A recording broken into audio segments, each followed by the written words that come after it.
emang kita bicara acaranya doang. Nah ini kan tadi disampaikan kayaknya ada bau-bau menjelang pilkada gitu kan Pak Rosso. Ini mungkin ada pesan-pesan terkait biar nggak terima apa? Iya, terkait dengan pilkada, saya harus sampaikan bahwa ini menjadi langkah awal dalam pemberantasan korupsi ketika kita bisa memilih pemimpin yang baik dan begitu kan. Sistem yang baik saja tidak cukup kalau kita tidak memilih pemimpin yang baik, karena pemimpin yang baik pasti dia akan selalu berupaya mengupayakan yang terbaik buat masyarakat kan gitu kan. Jadi dalam rangka itu BIS KPK fokus utamanya adalah bagaimana nanti kita mendorong masyarakat itu untuk memilih para kepala daerah yang baik ya, hindari money politik, hindari serangan pacar atau serangan senja, saya nggak tahu ya, sekarang nggak hanya pacar doang tapi senja mungkin juga dan lain sebagainya. Intinya masyarakat jangan kalau kata kasarnya itu ya jangan memeras para calon kepala daerah gitu kan. Pak, tadi kan ada yang ke Bandung juga tuh bus roadshow-nya. Surabaya, Semarang, Bandung, Banten. Nah itu kan yang Bandung kan berapa kali kena kasus tuh Pak, yang di kota Terus Bandung. kenapa? Nah itu ada ini nggak, tadi kan PLT Sekdanya juga Ya. datang tuh, ada pesan-pesan nggak Pak? Ya saya pikir nggak hanya terhadap kepala daerah yang kita kunjungi atau kepala daerah yang kemudian terkena masalah korupsi, tapi secara keseluruhan semua kepala daerah atau PJ kepala daerah kita berharap ya dalam menjalankan tugas tadi sudah disampaikan Pak Tana sebetulnya kan kita juga harus mengupayakan tata kelola pemerintahan yang baik, tidak cukup membangun sistem yang baik tetapi dari diri para kepala daerah, PJ kepala daerah itu juga harus mereka punya komitmen, punya integritas ya, untuk menciptakan tata kelola. Tadi Bapak bilang agar masyarakat jangan memeras calon kepala Ya daerah. kalau minta-minta duit itu gimana? Ya kayak gitu kan. Wani piro, kalau nggak ngasih kamu nyoblos. Itu apa namanya? Sama aja Isi dong, Pak. kan? Pak, katanya Bapak dipanggil Barreskrim soal laporan Apa? Pak Gufron, apa benar? Gitu. Ya, itu lain kali. Ya. Pak, Tapi benar Pak udah diperiksa. Kenapa? Klarifikasi doang. Bukan diperiksa. Kalau diperiksa itu dokter periksa. Dimintain keterangan. ini Apa? pimpinan KPK Pak. Baru Pak Alex aja atau yang lain juga sudah Pak? Diminta klarifikasi. Saya nggak tahu. Yang diundang cuma saya ya saya. Nggak ada komunikasi sama pimpinan lain, Pak? Klarifikasinya Pak? Oh, lupa saya. Saya kalau hal kayak gitu tuh gampang lupa ya, karena nggak saya anggap penting lah.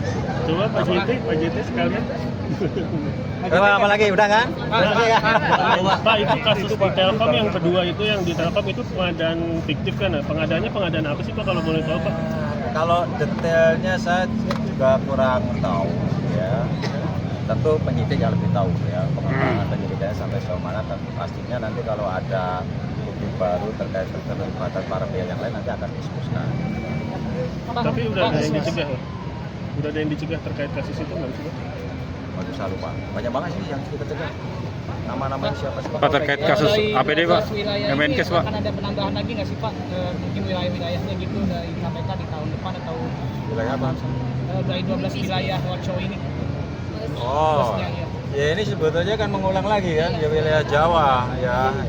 Ya karena itu tadi kan karena kita akan memfokuskan terkait dengan pemilihan kepala daerah pilkada dan kita tahu Jawa ini konsentrasi penduduk paling banyak dan konsentrasi anggaran paling banyak dari wilayah lain. Makanya kami fokuskan kembali di sini di wilayah Jawa.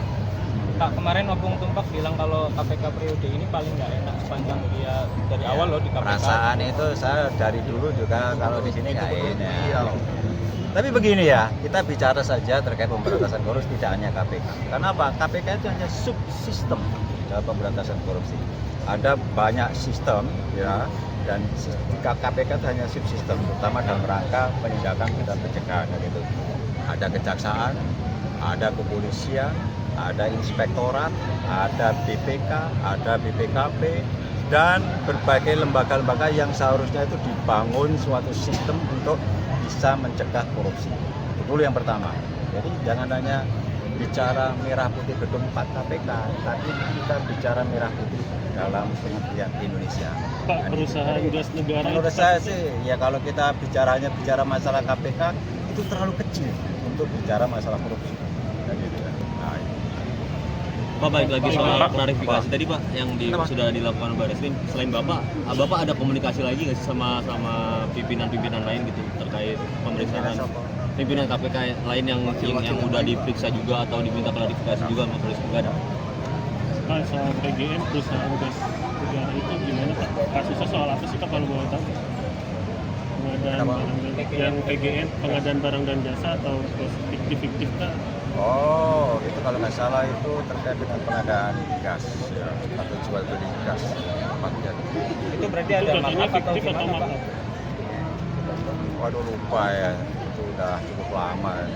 Nanti lah biar nanti penyidik atau nanti kalau sudah ada tersangkanya dan kita tahan pasti akan kita sampaikan lebih detailnya seperti itu. Pak, kasus Kemenkes sejauh mana Pak?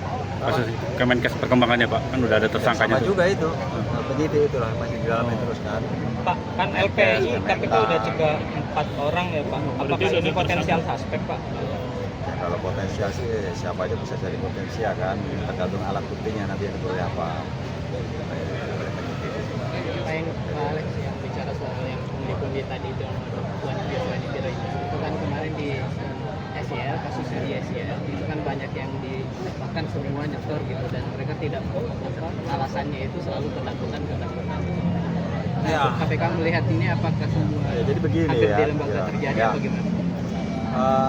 Kan kita percaya jabatan itu adalah amanah kan dan diberikan atas dasar kepercayaan. Kalau selama kita ketakutan kehilangan jabatan, maka apapun permintaan dari atasan kita, gitu kan, ada kecenderungan kita akan melayani. Gitu. Tetapi kalau kita tahu atasan kita nggak benar, kita nggak takut kehilangan jabatan, kenapa tidak? Gitu kan. Dicopot ya silakan aja, silakan aja. Tetapi kita harus berani dong menyampaikan ini nggak benar Pak. Gitu kan. Bapak harus seperti ini atau kalau sifatnya pemerasan atau sudah korupsi, laporkan dong. Setelah ini saya dicopot Pak. Loh, nanti kan ada proses pencopotan alasannya apa. Tapi kalau seseorang sudah berkata benar, melakukan tindakan yang benar, kemudian dilakukan pencopotan, nah, kan ada mekanismenya di kepegawaian kan begitu. Saya pikir nggak akan lah seseorang yang bertindak benar kemudian akan dihukum kan gitu.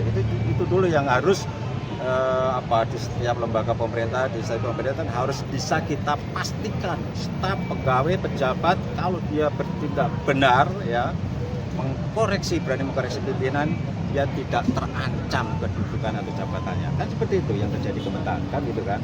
Kita nggak memberikan sesuatu dimutasi, dipindah dan sebagainya. Nah itu harus dibangun lah di institusi itu, di lembaga itu. Saya pikir bisa. Meluas ke lembaga-lembaga sih enggak sih temuan